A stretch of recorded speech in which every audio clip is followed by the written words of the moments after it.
एक समय की बात है।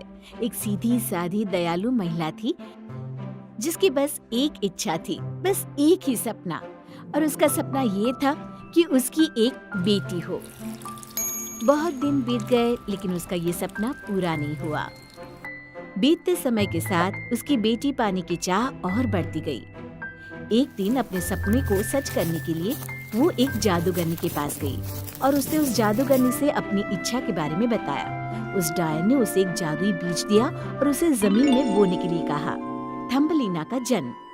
वैसे तो उस महिला का दिल टूट चुका था, लेकिन फिर भी उसने वो बीज मिट्टी में बो दिया और अगली ही सुबह जब उसने देखा तो वो बीज एक पौधा बन चुका था जिसमें एक बहुत ही खूबसूरत और बड़ी सी कली भी थी। उस कली की खूबसूरती को देख के वो इतनी खुश हुई कि उसने प्यार से उसे चूम लिया। क्योंकि वो पौधा जादुई था, इसलिए चूमते ही वो एक खूबसूरत फूल में बदल गया। वो महिला चकित हो गई क्योंकि उस फूल के अंदर बैठी थी एक छोटी और प्यारी सी लड़की जो बस अंगूठे जितनी बड़ी थी। उस महिला ने उसका नाम रखा थम्बलीना।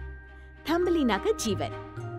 थम्बलीना उस महिला की जिंदगी का एक अहम हिस्सा बन गई। थम्बलीना उसकी जरूरत का सारा सामान उसे देती थी। उसे सोने के लिए एक बहुत ही प्यारा छोटा सा बिस्तर बनाया और गुलाब की पंखुड़ियों से प्यारे कंबल। थम्बलीना खुशी खुशी छोटे से पंखुड़ी से बने नाव में खेलती रहती थी। घोड़े के बाल उसके लिए चप्पू का काम करते थे। उसकी आवाज बहुत मधुर थी।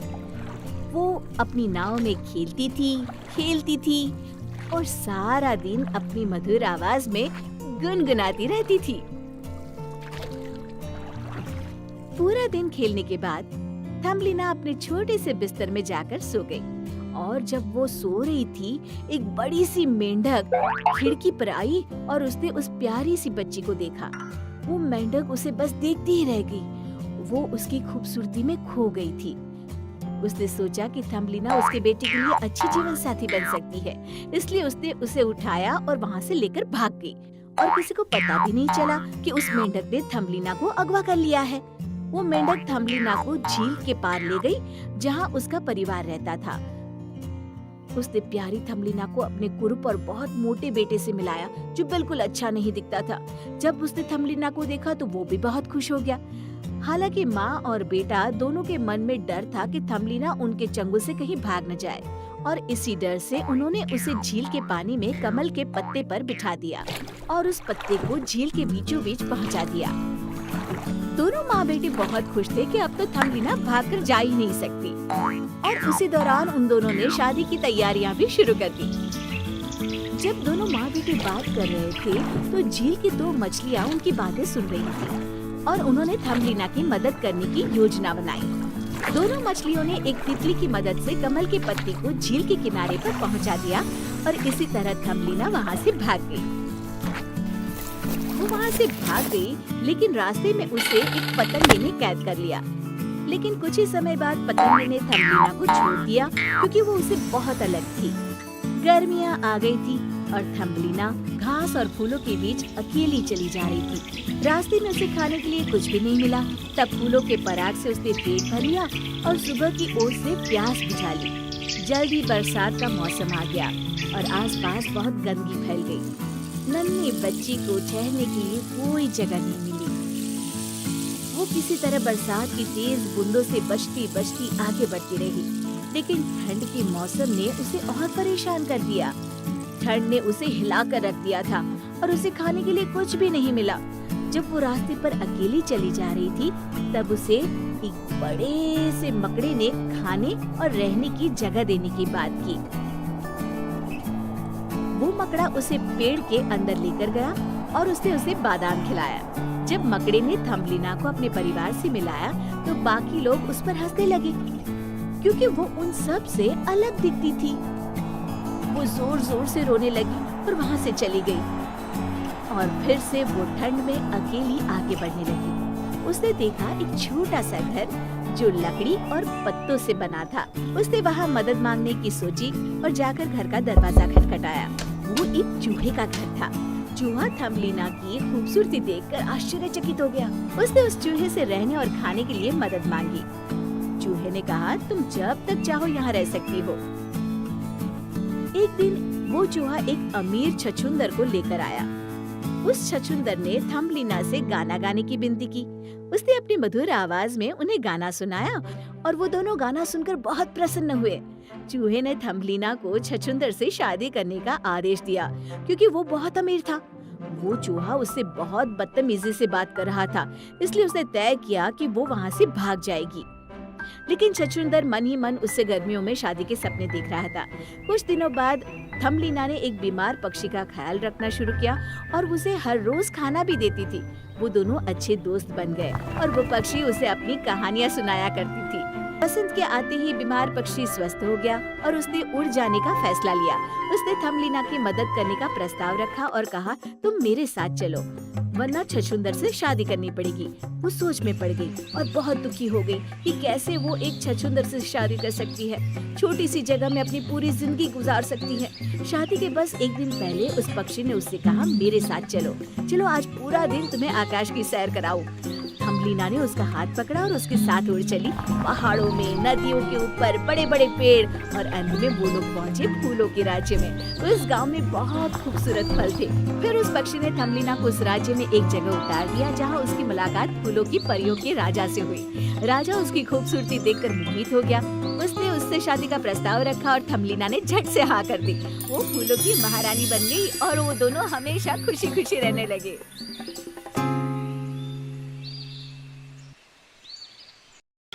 एक समय की बात है, बहुत दूर एक राज्य में एक गुलाबी राजकुमारी रहती थी। उसकी सुंदरता अनोखी थी क्योंकि उसके लंबे लाल बाल थे और उसे गुलाब बहुत पसंद थे। इतने पसंद थे कि सभी उसे राजकुमारी गुलाबी बुलाते थे। राज्य में हर कोई उससे प्रेम करता था। कुछ बच्चे उसके पास गुलाबों के गुच्छे लेकर आए। एक का गुच्छा लाल रंग का था, एक का गुच्छा सफेद रंग का और एक का गुच्छा पीले रंग का था। राजकुमारी गुलाबी, आपको किसके गुलाब सबसे ज्यादा पसंद आए? मुझे दुनिया के हर तरह के गुलाबों से प्यार है मेरे दोस्तों। और वो उन सब को गले लगाती है गुदगुदाते हुए। हंसने लगते हैं। हर शाम सूर्यास्त के बाद राजकुमारी गुलाबी बालकनी पर जाती और अपने हाथों से ताली बजाती। ओह, आओ मेरी प्यारी चिड़िया। एक जादुई चिड़िया उड़ती हुई आती, पता नहीं कहां से, और उसके कंधों पर बैठ जाती। तुरंत ही राजकुमारी के बाल चमकने लगते, तेज लाल रोशनी से। ओह चिड़िया, तुम सच में बहुत शरारती हो। तुम मेरे बालों से खेलना चाहती हो? जल्दी वो चिड़िया एक जादुई गीत गाने लगती और इस गाने में राजकुमारी गुलाबी भी शामिल हो जाती है और राज्य में हर कोई सो जाता है। फिर उन्हें सुंदर सपने आते अगले सूर्योदय तक। कितनी प्यारी आवाज थी। शुभ रात्रि मेरे दोस्त, तुम्हें प्यारे प्यारे सपने आए। और इस तरह कई साल गुजरते गए। हर शाम राजकुमारी गुलाबी उस छोटी सी जादुई चिड़िया के साथ एक बहुत ही प्यारी लोरी गाती ताकि सभी लोग चैन से सो जाएं और उन्हें अच्छे अच्छे सपने आए सूर्योदय तक। पर एक दिन बहुत ही भयानक घटना घटी। एक दुष्ट चुड़ैल को राजकुमारी गुलाबी के बारे में पता चला। राजकुमारी गाना गाती है, तब चुड़ैल अपने कान बंद कर लेती है। ला ला ला ला ला ला ला ला ला ला ला। हाँ, मुझे ये बिल्कुल पसंद नहीं। कितना मधुर गा रही है, मुझसे ये सहन नहीं हो रहा। दुष्ट चुड़ैल ने उसे श्राप देने का फैसला किया। आब्राकाडाब्रा, सिमसोलाबिम, गुलाबी रंग काला पड़ जाए। और तुरंत ही राजकुमारी गुलाबी के बाल कोयले की तरह काले हो गए। ये मेरे बालों को क्या हो गया? पर मुझे अपने लोगों के लिए गाना ही होगा। उन्हें सुंदर सपनों के साथ नींद में सुलाना होगा। उस शाम भी राजकुमारी गुलाबी अपनी बालकनी में गई और अपने हाथों से ताली बजाई। फिर जब वो जादुई चिड़िया प्रकट हुई तो उसके बाल काले होकर चमकने लगे बजाय लाल होने के। ओह, अब क्या करें? चिड़िया अपना जादुई गीत गुनगुनाने लगी और राजकुमारी गुलाबी ने अपनी लोरी गाई। राज्य में हर कोई नींद में तो सो गया, पर उस रात उन्हें बुरे और भयानक सपने आए।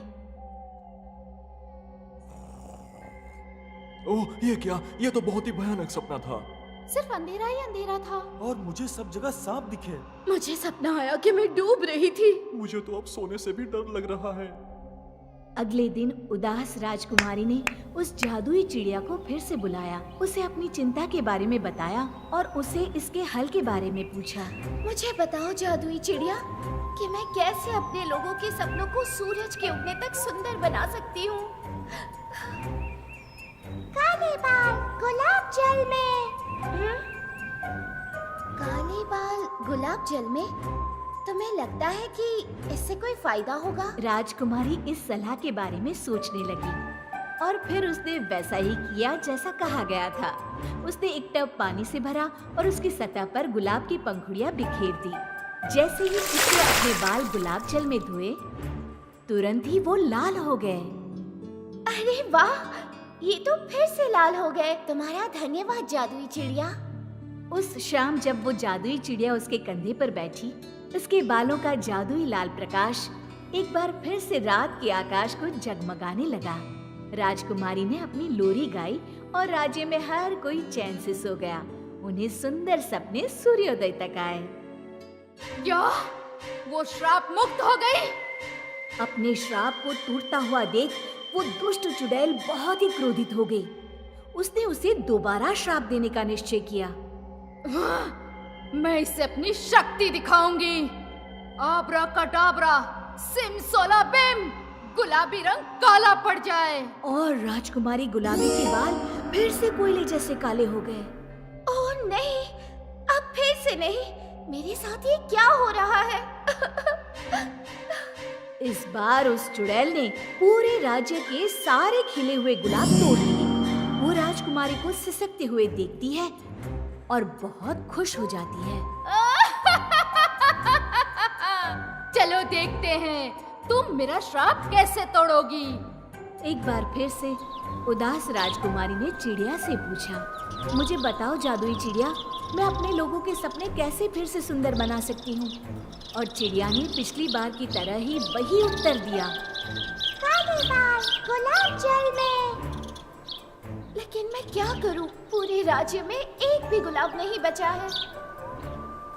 काले बाल गुलाब जल में। इतना बोल के जादुई चिड़िया वहाँ से उड़ गई। ओह, मुझे छोड़कर मत जाओ। मेहरबानी करके मुझे कोई रास्ता दिखाओ। राजकुमारी को पता नहीं चल रहा था कि वो क्या करे। उसका दुख इतना बड़ा था कि उसकी आंखें आंसुओं से भर आई। उनमें से एक आंसू जमीन पर गिरा और उसी वक्त बहुत ही सुंदर राजकुमार जो राजकुमारी की बालकनी से गुजर रहा था, उसने एक छोटा सा डिब्बा निकाला और उसमें था एक लाल बाल। वो झुका और उसने राजकुमारी के आंसू पर वो बाल रख दिया और फिर एक चमत्कार हुआ। अचानक वो लाल बाल लाल गुलाब में बदल गया। इससे काम बन जाएगा। राजकुमार ने वो लाल गुलाब लिया और राजकुमारी के पास गया। ये तुम्हारे लिए है खूबसूरत राजकुमारी। ये गुलाब तुम्हें ये कैसे मिला? मैंने इसे बनाया तुम्हारी आंखों की बूंद और लाल बाल से। उत्साहित होकर उसने वो गुलाब लिया और अपने आंसू पोंछ दिए और उसकी पंखुड़ियां तोड़कर टब के पानी में डाली। जैसे ही उसने अपने बाल डुबोए, उसका श्राप टूट गया। सब कोई चकित होकर उसकी ओर देखने लगे। ओह, कमाल का जादू था। हे नौजवान, तुम्हें ये लाल बाल कहाँ से मिला? हे प्रिय राजा, जब राजकुमारी और मैं दोनों ही बच्चे थे, मैंने उसके सर से एक बाल तोड़ा था अपनी वफादारी के चिन्ह के रूप में, और उसने भी मेरे साथ ऐसा ही किया था, मेरे सर से एक बाल को तोड़कर। ये सच है पिताजी। राजकुमारी ने मुस्कुराकर कहा और एक छोटा सा डिब्बा निकाला। उस डिब्बे में उसने राजकुमार के सर का एक बाल रखा था, उसे सबको दिखाया। हर कोई इसे देखकर खुश हुआ। राजकुमार और राजकुमारी गुलाबी की शादी उसी दिन हो गई। ये जानकर कि फिर से उसका श्राप तोड़ दिया गया है, वो दुष्ट चुड़ैल गुस्से से इतनी फूल गई कि उसके हजारों छोटे छोटे टुकड़े हो गए।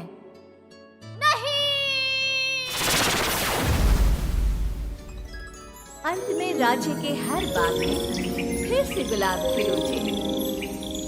सब पहले जैसा हो गया। हर शाम राजकुमारी गुलाबी अपनी सुंदर लोरी गाती ताकि सभी लोग सो जाएं और मीठे मीठे सपने देखे सूर्योदय तक।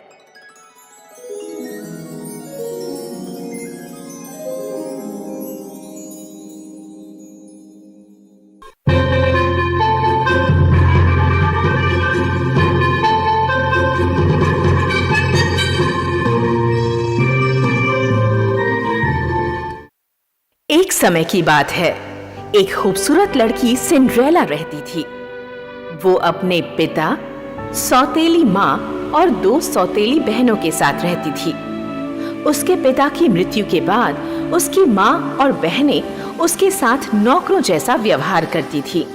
वो उससे घर का सारा काम करवाती थी और उसे परिवार का सदस्य नहीं समझती थी। सिंड्रेला खुद को बहुत अकेला महसूस करती थी।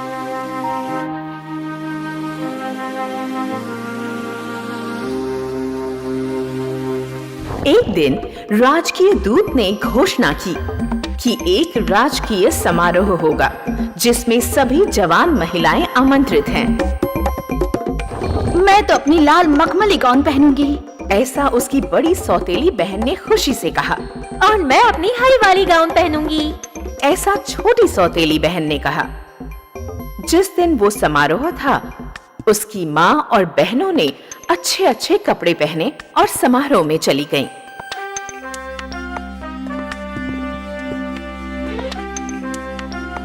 सिंड्रेला खिड़की के पास खड़ी थी और उन्हें जाते देख रही थी। काश मैं भी उस समारोह में जा पाती। ऐसा उसके दुखी मन में ख्याल आया। तभी उसके सामने एक परी प्रकट हुई।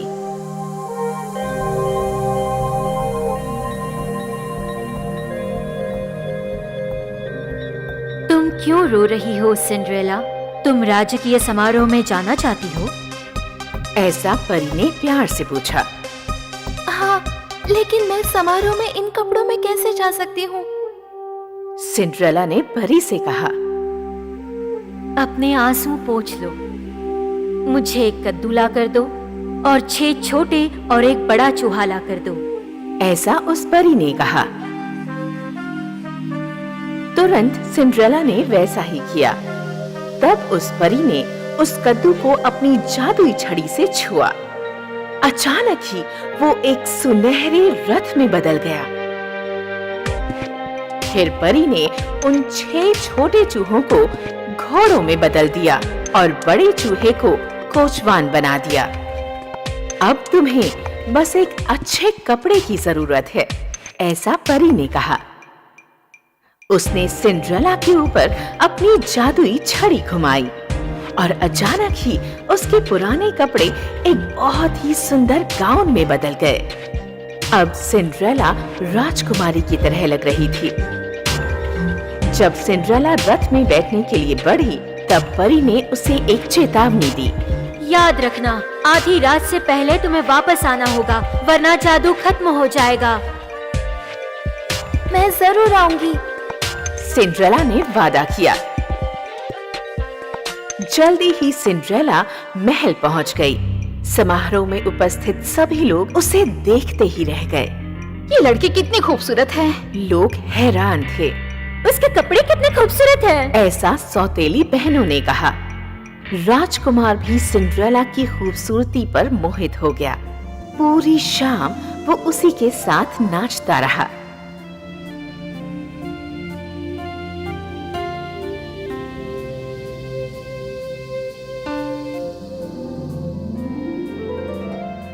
और अचानक घड़ी ने आधी रात की ओर इशारा किया और सिंड्रेला को परी की दी हुई चेतावनी याद आई।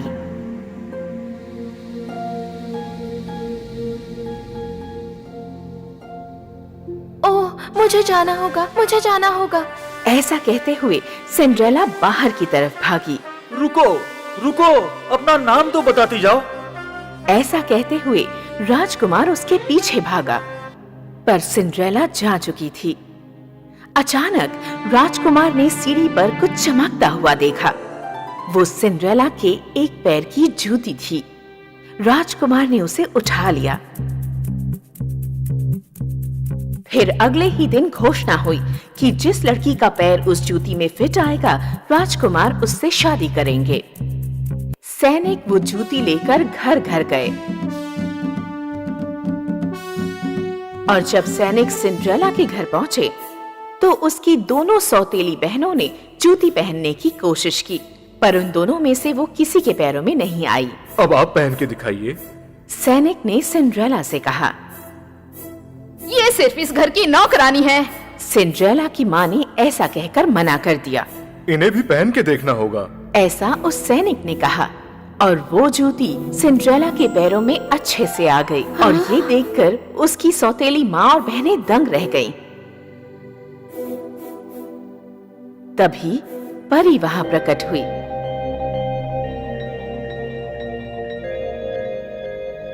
और सिंड्रेला को एक राजकुमारी में बदल दिया। ये तो वही राजकुमारी है। ऐसा सौतेली बहन ने कहा। सिंड्रेला की राजकुमार से शादी हो गई और वो खुशी खुशी साथ रहने लगे।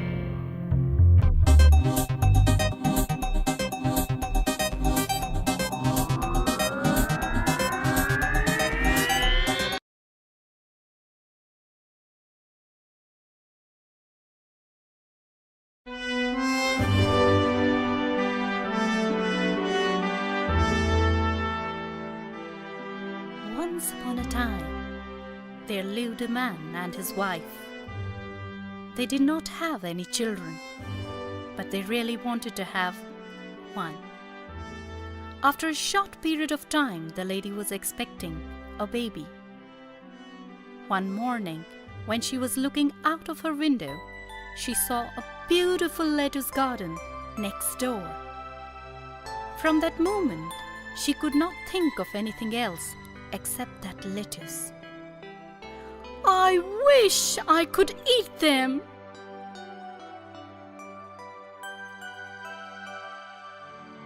The husband's heart sank when he heard her.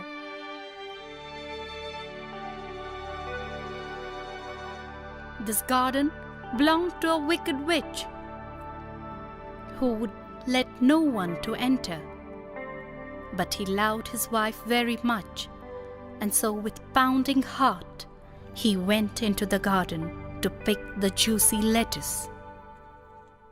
But as he was about to pick the lettuce, the wicked witch caught him. "You thief! How dare you enter my garden?" she screamed. He fell at her feet and begged, "Please don't curse me. If my wife doesn't eat this, she will die. She's going to have a baby and is very ill." "I will let you live," she said slyly, "if you promise to give me your firstborn." The poor man had no other way but to agree. He took the lettuce to his wife and soon gave birth to a beautiful girl.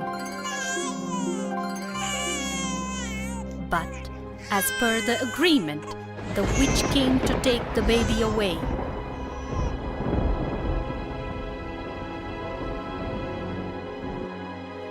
The beautiful girl was named Rapunzel, and the witch took her to faraway land and locked her in a high tower. The tower had no doors or stairs. There was only a window on top. The only person whom Rapunzel ever saw was the wicked witch. She grew up to become the most beautiful girl, with pretty eyes, beautiful voice, and her golden hair grew very, very long. All day long, when Rapunzel was alone, she would sing and weep. Such lovely things are yours and mine forever. The peaceful streams, the murmurs of the sea, the far-off hills that glow with purple heather. Such lovely things God made for you and me. Hey birds, sing with me. I'm alone. Come, be my my friend. Rapunzel wanted to go out and explore the world, but she was locked in that high tower. Every day, the wicked witch came to the tower with food. She stood at the bottom of the tower and shouted, Rapunzel! Rapunzel! Let your hair down! Rapunzel would drop her long braided hair through the window. The witch used the hair as a rope to climb into the tower.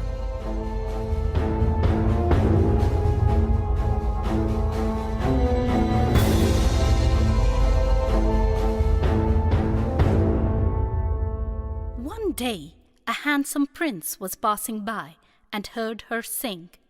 Such lovely things are yours and mine forever. The peaceful streams, the murmurs of the sea, the far-off hills that glow with purple heather. Such lovely things God made for you and me. He fell in love with her voice and, unknown to all, came to the tower every day to hear her sing. One day, the prince saw the witch climbing up the tower using Rapunzel's hair. The next day, the prince too called out to Rapunzel. Rapunzel, Rapunzel, let down your hair, he said. The prince climbed to the top of the tower. After that, Prince came to meet Rapunzel every day.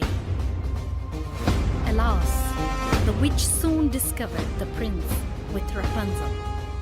She pushed him from the tower onto a thorny bush, making him blind. She banished Rapunzel into the desert far away.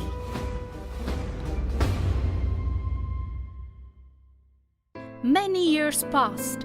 The blind prince wandered alone and finally reached the same desert. One day he heard familiar voice singing, Such lovely things are yours and mine forever. The peaceful streams, the murmurs of the sea, the far-off hills that glow with purple heather. Such lovely things God made for you and me. Following the sound, he found her. They hugged each other in joy. Tears of happiness rolled down Rapunzel's cheek. As the tears fell on the prince's eyes, he regained his vision. The prince took Rapunzel to his kingdom, and they lived happily ever after.